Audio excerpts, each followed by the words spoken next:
नमस्ते। बाबा विशुद्धानंद जी की गुरु परंपरा की ओर से मैं अनिरुद्ध मुखर्जी आप सभी को बहुत बहुत स्वागत करता हूँ। जैसा कि आप लोग जानते हैं कि गाइडेंस फॉर डिसेबल्स करके एक प्लेलिस्ट का काम मेरा चल रहा है, तो उसी का ही और एक वीडियो को लेके आज हम लोग चर्चा करेंगे। क्या चर्चा का विषय वस्तु है? पंच देवता का पूजा।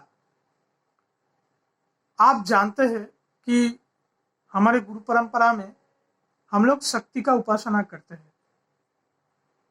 अभी शक्ति का उपासना करने से पहले हम लोगों को 5 और देवता का भी उपासना करना होता है, जिसके वजह से फिर आगे शक्ति उपासना में हम लोगों को अधिकार मिलता है। तो अभी कौन कौन पंच देवता है उसको लेके थोड़ा सा चर्चा करेंगे, और बाकी उनमें से किसी को लेके उनका फिर आगे का पूजा का क्या करके अलग से और वीडियो आएगा।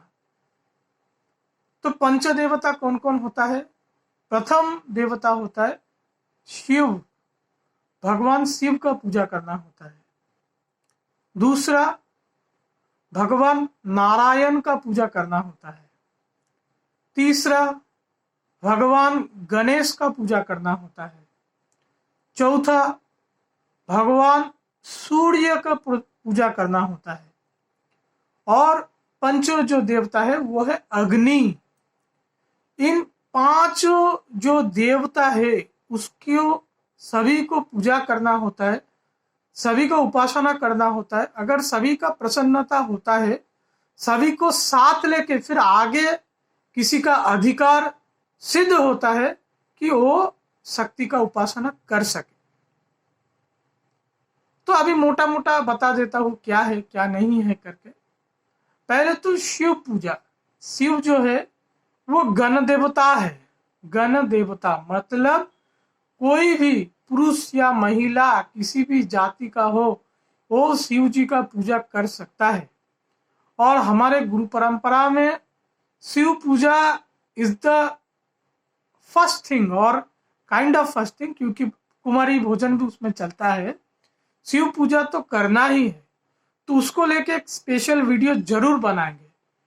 और शिव पूजा कोई भी कर सकता है, इसमें कुछ ऐसा स्ट्रिक्ट रूल्स कुछ नहीं होता है। शिव जी बाबा भोलेनाथ सभी का भगवान है। कोई भी बस 2 फूल दे के प्रणाम पर कर ले, नमस्कार कर ले, तो उसमें शिव पूजा हो जाता है। तो उसमें कोई बड़ी बात नहीं है। दूसरा जो भगवान कौन है? नारायण। अभी नारायण पूजा जो होता है वो सभी के लिए नहीं है, केवल ब्राह्मण पुरुष ही नारायण पूजा कर सकते हैं। दूसरा, किसी महिला को नारायण स्पर्श का अधिकार नहीं है। और दूसरा, किसी जाति का पुरुष को भी नारायण शिला स्पर्श करने का अधिकार बिल्कुल नहीं है। यह हमारे गुरु परंपरा में होता है। बाकी बाहर तो अभी कुछ भी चलता है, उसको छोड़ दो, वो नहीं देखते हैं अभी। तो उसको लेकर छोटा सा कोई वीडियो बना देंगे। तीसरा कौन होता है? गणेश जी। अभी गणेश जी क्या होता है? वो मंगल मूर्ति, विघ्न हरता। गणेश जी का 2 रूप से पूजा होता है। ये गणेश जी को थोड़ा सा मैं चर्चा कर देता हूँ, क्योंकि उसका अलग से कोई वीडियो नहीं आएगा। बता देते इस वीडियो में क्या है। गणेश जी एक तो बंगाल में, पश्चिम बंगाल में गणेश पूजा भी हाल ही में शुरू हुआ है। जो नॉन बंगाली कुछ लोग इधर आ गए हैं तो पूजा चलता है। 5 साल पहले भी इधर उतना भी गणेश पूजा नहीं होता था। गणेश पूजा तो मुंबई में बहुत फेमस है। फिर भी क्या है, अगर उधर से आप लोग बिलोंग कर सकते हो तो गणेश पूजा तो आपको मालूम ही है। तो मैं जैसे करता हूँ मैं आपको कह देता हूँ। गणेश पूजा एक होता है चतुर्भुज गणेश पूजा, और दूसरा होता है अष्टभुज गणेश पूजा। अष्टभुज जो गणेश होता है उसको महागणपति कहते हैं, और नहीं तो चतुर्भुज गणेश पूजा वो गणपति गणेश जी है। तो आप, मेरे पास जो मूर्ति है वो पीतल का मूर्ति है, जो कलकत्ता में कालीघाट जो है, कालीघाट शक्तिपीठ है, उसका उधर ही आसपास के दुकान से मैंने गणेश जी का मूर्ति लाया है। और मेरे पास जो गणपति है वो महागणपति है। और आप चाहे तो महागणपति भी ले सकते हैं, गणपति भी ले सकते हैं। पीतल का मूर्ति है मेरे पास, ऐसा छोटा सा एक आसन सिंहासन में बिठा के रोज मैं पूजा करता हूँ। कैसे पूजा करता हूँ, बस एक फूल लेके उसका उनका जो मंत्र है वो करके फिर नैवेद्य, सभी के लिए नैवेद्य होता है, एक ही नैवेद्य बनाता हूँ। तो फिर गणपति जी, शिव, नारायण सभी को वो फिर नैवेद्य निवेदन करके आरती करके मेरा पूजा खत्म होता है। तो आप क्या कर सकते हो अलग से, आप चाहे तो गणपति या महागणपति जिनको लेके आओगे उसका ध्यान कर सकते हो। उसका ध्यान करके बस उसका मंत्र लेके गंग गणपतये नमः करके फिर उसका फूल आप दे देना। वो गणेश जी का है, महागणपति का दूसरा है। उसका जो प्रणाम मंत्र है वो लेके फिर एक फूल आप डाल देना। ऐसा करके फिर नैवेद्य चढ़ाना होता है।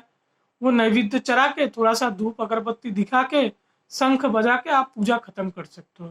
वो पूजा कितना टाइम उसको लगना चाहिए, 2 मिनट से 5 मिनट, उससे ज्यादा रोज का पूजा नहीं होता है। अगर आप नित्य पूजा के लिए बैठते हो और अभी का जो जीवन है बहुत फास्ट लाइफ है, तो हमको फटाफट फटाफट काम करना होता है। तो नित्य पूजा जो होता है वो आधे घंटे का होता है, मैक्स टू मैक्स 40 मिनट, उससे ज्यादा वो होगा ही नहीं। तो वो अपने हिसाब से आप देख लो। मैं पीतल का मूर्ति लाता हूँ, अगर आप चाहे तो माटी का जो मूर्ति होता है मृण्मय मूर्ति, वो लाके आप पूजा कर सकते हो। मेरे घर में क्या है, माँ दुर्गा जी प्रतिष्ठित है, तो माँ दुर्गा जी विद फैमिली प्रतिष्ठित है। मतलब जो बंगाल में जिस मूर्ति से पूजा होता है, कार्तिकेय रहता है, गणेश जी रहता है, लक्ष्मी रहता है और सरस्वती रहता है, तो उनका फिर अलग से वो एक पूजा होता है। उधर नैवेद्य निवेदन करके ध्यान मंत्र करके फूल दे के आरती करके पूजा खत्म, फटाफट 10 से 15 मिनट में पूजा खत्म। नित्य पूजा इतना ही होता है। अगर पूजा में ही पूरा कर दो तो साधना कितने का चलेगा। देखो, हम लोगों को सबसे फर्स्ट प्रायोरिटी क्या है, फर्स्ट प्रायोरिटी होता है जप, मंत्र जप करना, या गुरु ने जो साधना सिखाया है, जो क्रिया दिया है, उसमें ज्यादा से ज्यादा टाइम हमको देना है। उसके बाद आता है देव देवी का पूजा करना, और उसके बाद आता है फिर अगर कुछ पाठ आप कर लो तो उस हिसाब से। तो प्रायोरिटी वाइज आपको चलना है। तो आप देव देवी के पूजा में भी इतना टाइम नहीं लगाओगे, उसमें पूरा निकल जाएगा। फिर आगे आपको संसार भी करना है, काम धंधा भी करना है, परिवार को भी देखना है। तो अपना टाइम मैनेज करना अपने हिसाब से। और भगवान कभी इसका दोष नहीं लगता है। कोई कोई गणेश जी का पूजा पद्धति निकला होगा, इतना मोटा पूजा पद्धति आएगा, अभी उसी पे लगे रहोगे तो बाकी का काम कैसे चलेगा। तो इतना छूट तो दिया हुआ है। मैं जेठू को देखा, 10 मिनट में उसका शिव जी का पूजा हो जाता है, फटाफट पूजा होता है। रोज का पूजा छोटा पूजा होता है। ये आप अपने हिसाब से कर लो कि कितना आप कर सकते हो। ठीक है, सारा दिन पूजा में वो उतना उसमें नहीं जाना चाहिए। और भगवान क्या है, हम लोग भगवान का ही संतान है, और भगवान ने आंख नाक मुंह हाथ पैर दिया है, दिमाग दिया है, मेहनत करके रोटी कमाने के लिए। और साधना होता है आध्यात्म में जीवन करने के लिए। आध्यात्म इसलिए नहीं चलता है, वो प्रोफेशन नहीं है, प्रोफेशन दूसरा कुछ है। हाथ पैर मेहनत दिमाग लगा के पैसा कमाने के लिए। और पूजा पाठ जो होता है वो आध्यात्मिक प्रगति के लिए। अभी भगवान के पास खुद को अगर आगे बढ़ रहे, इसका मतलब ये नहीं वहां से पैसा चाहिए। ये दोनों सोच को अलग रख के चलो। अगर आप मेरे से जुड़े हो तो आप लोगों का सोच ऐसे ही डेवलप होना चाहिए। तो जैसे मैंने गणेश पूजा का बताया, तो गणेश पूजा आप ऐसे ही करो। माटी का मृण्मय का मूर्ति लेके आओ, कि पीतल का मूर्ति ले आओ, या कोई दूसरा अगर आप लोगों को उधर कुछ मिलता है तो आप देख के। माटी जो होता है वो शुद्ध होता है, धातु जो होता है वो शुद्ध होता है। अष्ट धातु का अगर होता है वो कर सकते हो, कष्टी पाथर का अगर हो सकता है वो ले सकते हो। पर समस्या क्या है, मृण्मय मूर्ति चाहते हो तो जितना दिन पूजा करो करो, उसके बाद अगर पूजा नहीं कर पा रहे हो तो उसको आप फिर भाषान दे सकते हो, मतलब पानी में डाल के फिर उसका वो कर सकते हो। पर अगर कष्टी पत्थर का मूर्ति लेके आया, कि कांसे का पीतल का मूर्ति कुछ लेके आया, तो आगे आपके शरीर छोड़ने के बाद कोई ना कोई रहना चाहिए कि उस मूर्ति का पूजा आगे चलना चाहिए। तो इतना रिस्पॉन्सिबिलिटी सोच के रखना, क्योंकि अगर किसी मूर्ति को आप घर पे ला के आते हो, अष्ट धातु का मूर्ति, वो तो नष्ट नहीं होगा। कष्टी पत्थर का कोई मूर्ति लेके आए हो, वो तो कभी नष्ट नहीं होगा। तो वो पूजा आपने शुरू किया और फिर आप पूजा छोड़ दिए कि फिर पूजा बंद हो गया, क्या कुछ कुछ कभी ना कभी तो आपका शरीर आपका चला जाएगा, आप तो भगवान के पास ही जाओगे। तो वो जो विग्रह है, तो घर में आपका पत्नी हो या बेटे हो या कोई हो, क्या किसी पुरोहित के अपॉइंट कर लो, या घर में अगर पूजा करने के लिए कोई नहीं है, पास के किसी मंदिर में 10,000 20,000 वन टाइम कुछ फीस डाल के तो उधर उस मूर्ति का पूजा का अरेंजमेंट करके जाना है। तो ये सोच के भगवान को घर पे लेके आना। अगर नहीं कर पा रहे तो छोड़ दो। क्या कर सकते हो, जो शिव जी का पूजा आगे किसी वीडियो में मैं विस्तार से चर्चा करूंगा, शिव जी के ऊपर वो फूल देके उसमें ही गणेश जी का पूजा आप बिल्कुल कर सकते हो। गणेश जी का छोटा सा मूर्ति लाने का कोई जरूरत नहीं। तो ये गणेश पूजा का कह दिया। अभी क्या, अभी होता है सूर्य का। सूर्य का कैसे करो, उसका ऐसा गंगा पानी लो, गंगा पानी, या देख लो आप लोग अगर नर्मदा किनारे रहते हो, नर्मदा को कोई शुद्ध मानता है।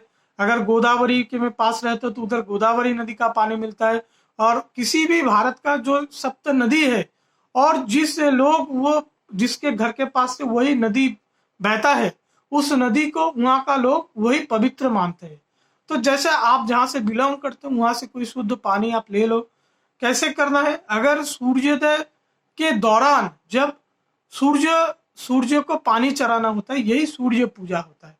कैसे कर सकते हो, अभी सूर्य पूजा करने का सबसे सही वक्त कैसा है, जब सूर्य उठ गया और सूर्य रेड कलर का है, जो ऑरेंज कलर का सूर्य है, सूर्योदय का, वही पूजा करने के लिए सिद्ध है। अगर आप देर से उठते हो, 8 बजे 9 बजे नींद से उठते हो सुबह, और सूर्य एकदम सफेद हो गया, मतलब पूरा अपने रोशनी में विकरण कर रहा है, आप अगर वो सुबह को अगर रेड कलर का सूर्य को उपासना नहीं कर पाओ तो आप उसका को भी आप जल चढ़ा सकते हो। मेरा तो इतना भी हो सकता है कि दिन भर मैं जो करता हूँ, दिन भर मैं बाहर चला गया और मैं बहुत व्यस्त रहा, रात को अंधकार हो गया, तब भी मैं सूर्य को पानी चढ़ाता हूँ। अंधकार रात में मैं सूर्य को पानी चढ़ाता हूँ, क्योंकि दिन भर मेरे को टाइम नहीं मिला। उस दिन मैं बाहर था, उस दिन मैं बहुत व्यस्त था। क्यों? क्योंकि हिंदू एस्ट्रोलॉजी के हिसाब से कभी सूर्यास्त होता ही नहीं। सूर्य कभी अस्त नहीं जा सकता, सूर्यास्त कभी होता ही नहीं, ऐसा कुछ वो बिलीफ है। तो सूर्य तो कभी अस्त नहीं जाता, तो सूर्य हमेशा प्रकाशमान है। तो कुछ दिन अगर मैं बाहर रहता तो एक दिन ऐसा होता है कि मैं रात को भी सूर्य का पानी चढ़ाता हूँ और वही मेरा सूर्य का उपासना होता है। तो सिद्ध क्या है, वो रेड कलर वाला सूर्य। बाकी आप दिन में कभी भी कर सकते हो, अगर जैसा आपको टाइम मिलता है। किसी का नाइट ड्यूटी है, बेचारा सुबह 10 बजे घर ऑफिस करके घर पहुंचता है, तो क्या कहोगे, वो ऑफिस में जाके कि वो पानी चढ़ाएगा क्या? तो इतना फ्लेक्सिबिलिटी मैं आप लोगों को दे रहा हूँ, और क्या चाहिए भाई, ठीक है ना। तो अभी पूजा कैसे करना है, तो शुद्ध पानी ले लो। शुद्ध पानी में उसमें थोड़ा सा आप काला तिल अगर आपको मिलता है, काला तिल जो पूजा में लगता है, अगर काला तिल आप डाल सकते हो अच्छी बात है, नहीं डाल सकते हो तो मत डालो। शुद्ध थोड़ा सा पानी ले लो, पानी के अगर उसमें कैसा कोसा कुछ में ले सकते हो, नहीं तो ऐसा घोटी ले सकते हो, घट वाला। घट में थोड़ा सा फूल डाल लेना, फूल डाल सकते हो, अच्छा है। फूल भी नहीं है तो छोड़ दो, सीधा पानी ही लो। फिर कैसे करना है, ओम, तो वो ब्राह्मण ओम व्यवहार करेंगे, जो ब्राह्मण पुरुष छोड़ के और किसी व्यक्ति का ओम उच्चारण का अधिकार नहीं है तो फिर वो नमः कहेंगे। ओम नमो विवस्वते ब्रह्मण भाष्यते विष्णु तेजसे जगत शोभित्र शुचय शोभित्र कर्मदायी ने यही सूर्य सहस्रांश तेज राष्ट्र जगत पते अनुकंपाय मांग भक्तंग गृहम नरकं दिवाकर। ये हमारे बंगाली में वो मंत्र होता है। आप देख लो आपके प्रदेश में क्या मंत्र होता है, वो मंत्र उच्चारण करके सूर्य देवता के समीप वो ऐसे करके आप पानी डाल के फिर उसको सूर्य को पानी चढ़ाया जाता है। अगर बारिश हो रहा है, आकाश मेघ से घिरा हुआ है, तब भी ऐसे करके आप पानी डाल सकते हो, उसमें कोई हर्जा नहीं है। छत पे जाके कर सकते हो, बारांदा में जाके डाल सकते हो। फ्लैट में रहते हो, बारांदा में एक छोटा सा टब ले लेना, एक छोटा सा पेड़ वहां पे लगा देना। सूर्योदय आ रहा है तो पानी जाके वो पूरा पेड़ के वो टब के ऊपर वो पड़ेगा। तो इतना भी छूट आप लोगों को दे दिया। छत पे कर सकते हो, बारांदा में कर सकते हो, अपने हिसाब से। सूर्य अगर दर्शन मिलता है अच्छी बात है, अगर दर्शन नहीं मिलता है तब भी उसको स्मरण करके आप कर सकते हो, क्योंकि सूर्य सदैव प्रकाशमान है, सर्वत्र सूर्य का ही प्रकाश है। अगर सूर्य है तभी प्राण है और ये सृष्टि है। सूर्य देवता अगर नहीं रहता तो ये संसार नहीं टिकता। तो इतना छूट आपको दे दिया। फिर वो पानी चढ़ा के फिर क्या क्या कहना, ओम जवाकुष्मं शंकाशं, ऐसे प्रणाम करके ओम जवाकुष्मं शंकाशं कश्यपेयं महाद्युतिम धांतारिं सर्व पापंगं प्रणोतस्मि दिवाकरं ओम शं सूर्याय नमः, ओम शं सूर्याय नमः, ओम शं सूर्याय नमः। मैं और भी कुछ मंत्र करता हूँ, उसको छोड़ दो अपने हिसाब से। कितना टाइम लगेगा नित्य पूजा के लिए? मैं आपको बोला 2 minute, max to max 5 minute. इतने भर के टाइम तो मुझे देना ही नहीं है, क्योंकि ये नित्य पूजा है। रोज करेंगे और रोज इतने हिसाब से ही चलना होगा। टाइम को मैनेज कीजिए, थोड़ा थोड़ा करिए, इतना करिए रोज कर सके, जिंदगी भर आखिरी दम तक कर सके। कंसिस्टेंसी इंपॉर्टेंट है। बवाल नहीं करना कि इतना पूजा करे, बस वही पूजा ही चल रहा है दिन भर में और कोई काम नहीं। ठीक है ना? तो और प्रायोरिटी भी मैंने आपको समझा है कि साधना के काम में प्रायोरिटी कैसा होता है। ठीक। और आखिरी जो बात होता है वो अग्नि। तो अग्नि का कौन पूजा कर सकता है? अग्नि, तो अग्नि का पूजा जो होता है वो हवन होता है। तो हमारे गुरु परंपरा में हवन नहीं होता है, उसको कुमारी करवाते हैं। तो कुमारी में क्या होता है? कुमारी में कहता है कि कुमारी अग्नि स्वरूप है, तो कुमारी को अगर कुमारी भोजन करवा देता है वही हवन का माफिक काम करता है। हमारे गुरु परंपरा में यही सिद्ध है। अभी मेरे लिए क्या है बोलो? मेरे लिए बहुत पहले मैं रोज हवन करता था। ऊड और विल्ल पत्र से मैं हवन करता था। अभी ऊड विल्ल पत्र घी बहुत कॉस्टली होता है, ठीक है ना? अगर रोज उसको हवन करो तो वो काफी खर्चा होता है। तो अभी हमको प्रैक्टिकल देख के भी चलना पड़ता है। तो मैं पहले तो रोज करता था, और फिर वो आ गया धीरे धीरे, फिर रोज का, फिर हफ्ते में 1 बार 2 बार ऐसा करके मैं करता था। तो जेठू पहले तो मुझे बहुत आदर करते थे कि नहीं मैं रोज हवन करता था। अभी हफ्ते में 1-2 दिन करता हूँ कि महीने में 1-2 दिन करता हूँ। और जब करता हूँ मैं बहुत देर तक करता हूँ, पर खर्चा का भी तो एक बात होता है ना, तो ये देख के भी चलना होता है। तो जेठू ने मुझे तब, जब मैं हवन करता था, तो जेठू मेरे गुरु ने मुझे कुछ नहीं बोला कि नहीं कुमारी करना है, तुम हवन क्यों कर रहे हो, ऐसा ऐसा करके। मैं तो हवन खुद से ही करता था। फिर जेठू ने जब मैं वो जो रोज हवन करता था और रोज को मैंने फिर once in a week, once in a month, once in a 10-15 days ऐसा कर दिया। तो जेठू ने मुझे तब एक बार कहा कि देखो अनिरुद्ध, एक काम करो, थोड़ा सा अग्नि प्रज्वलित करके 3 बूंद, 3 ऐसा घी उसमें डाल दो। 1 बार 2 बार 3 बार, 3 बार घी उसमें डाल दो ना, तो फिर काम बन जाता है। इतना तो तुम रोज किया करो। तो जेठू ने वो बहुत पहले ये बात मुझे कहा था, और तब उतना तो मैं नहीं कर पाया। और फिर जेठू शरीर छोड़े 2014 को, उसके बाद फिर मैं नर्मदा परिक्रमा में गया 2015 को, और थोड़ा सा इधर उधर तक चक्कर मार रहा था। तब मुझे कोई अग्निहोत्र कर्म के बारे में मुझे पता चला। अभी अग्निहोत्र क्या है, और उन्हें तो आप गूगल कर सकते हो, हुमा थेरापी करके। तो वो मध्य प्रदेश में माहेश्वर से किसी स्थान कोई आश्रम में मैं गया था, और वहां से ही मैं पूरा उसको थ्योरी प्राप्त किया है। और वहां से ही मुझे जो अग्निहोत्र का तामझाम जो है, मुझे वहीं से वो मिला है, और उसी को मैं रोज कंटिन्यू करता हूँ। रोज मैं हवन करता हूँ, and that is cost effective too. अभी उस जो आश्रम के जो हुमा थेरापी हो, वो जो उन लोगों के लिए अग्निहोत्र कोई भी कर सकता है, पुरुष नारी किसी भी जाति, फॉरेनर लोग भी वो करते हैं। तो अभी उन लोगों का हिसाब ऐसे है, और हमारे गुरु परंपरा के हिसाब से जैसे वर्णाश्रम प्रथा चलता है, पहले तो हवन तो नहीं है, कुमारी भोजन भी है। अगर कोई हवन करे तो वो ब्राह्मण पुरुष ही वो हवन कर सकता है, बाकी दूसरे को किसी अग्नि कार्य में किसी को भी दूसरा अधिकार नहीं है। किसी भी दूसरे जाति का पुरुष और महिला, ब्राह्मण महिला भी अग्नि कार्य नहीं कर सकते। तो आप कैसे करवा सकते हो? महीने में 1 बार घर में किसी पुरोहित को बुला लो, ब्राह्मण को बुला लो, उसी को भी फिर सत्यनारायण भी करवा लो घर पे, और उसी के साथ साथ हवन भी करवा लो। तो वो अपने हिसाब से आप चाहे तो घर में कर सकते हो। तो बाकी मैं अपना हवन का पद्धति में बताता हूँ कैसे चलता है। तो उसके लिए क्या है, एक छोटा सा, वो मेरे पास अभी नहीं है, एक छोटा सा कांसे का पात्र होता है, जितना मेरा हाथ है ना इतना ही वो होता है, एक चौकाकार वो होता है छोटा सा। उसमें जो होता है गाय का जो गोबर, जो वो सूखा हुआ गोबर होता है, उसका भी हिंदू में क्या कहते हैं पता नहीं, हमारे बंगाली में घूंटे कहते हैं। तो घूंटे को ऐसे सार सार रख के और ऐसा करके फिर उसमें आग जलाते हैं। और उसके बाद उसमें हवन होता है। हवन किसका होता है? हवन होमाथेरेपी पे जो हवन होता था उसमें केवल आतप चाल, चाल को क्या था, अक्षत, अक्षत डाल के उधर होता था। तो मैं उसमें भी रिवोल्यूट किया। उसको कहने कैसे रिवोल्यूट किया? वैदिक आश्रम, जब मैं ओंकारेश्वर गया था, उधर किसी वैदिक आश्रम में गया था, तो उसी ने वहां पे मुझे शिक्षा दिया कि मसाला कैसे तैयार करता है। क्या तैयार करता है? मोटा मोटा पकड़ लो, अगर 100 ग्राम घी है, 200 ग्राम चीनी है, 200 ग्राम चीनी के बाद 400 ग्राम जब है, 800 ग्राम अक्षत है और 1600 ग्राम काला तिल है। मेरा वीडियो का ये पोर्शन आप फिर से सुन लेना, ठीक है, क्योंकि टाइम खत्म हो रहा है। तो जल्दी से मैं ये कवर अप करता हूँ। डबल डबल करके 5 उपादान हुआ। घी, उसके बाद चीनी, उसके बाद जब, उसके बाद अक्षत, उसके बाद काला तिल। ऐसा करके पूरा मिक्स करके वो हवन का मसाला तैयार होता है।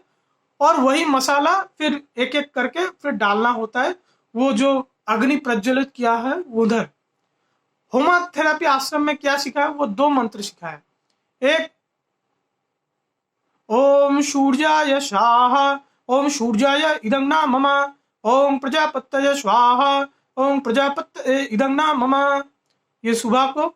ओम अग्नये स्वाहा, ओम अग्नये इदं न मम, ओम प्रजापतये स्वाहा, ओम प्रजापतये इदं न मम, ये शाम को।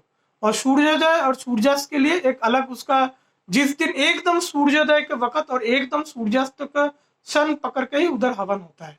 मेरा रूल्स क्या है? कभी भी करो, दिन में एक बार करो, अपने टाइम के हिसाब से हवन करो, वो मैं करता हूँ। और ये मंत्र में भी हवन होता है, मेरे इष्ट मंत्र में भी हवन होता है, पंच देवता को लेकर भी हवन होता है, दुर्गा चंडी का भी हवन होता है, जिस जिस देव देवी सर्व देव देवी उसका हवन होता है, गुरुदेव का हवन होता है, पितृपुरुष का भी हवन होता है। 10 मिनट में सभी देव देवी का, गुरु पितृपुरुष का स्मरण लेके सभी का वो जो मैं वो सस्य जो मसाला आपको बताया वो डाल के रहता हूँ, स्वाहा स्वाहा करके मैं पूरा हवन में अपना समाप्त करता हूँ। और मैं रोज हवन करता हूँ। अग्निहोत्र का काम होता है सुबह शाम, दिन में 2 बार होता है, मैं एक बार ही करता हूँ अपने टाइम के हिसाब से, क्योंकि मैं फ्लेक्सिबल रहता हूँ। तो ये अग्नि कार्य भी एक जो शक्ति उपासक होता है उसके लिए करना होता है। तो ऐसा करके पंच देवता का पूजा करना होता है। पंच देवता को पूजा करके उसका प्रसन्नता लेके आगे अधिकार होता है कि आप शक्ति का उपासना कर पाए।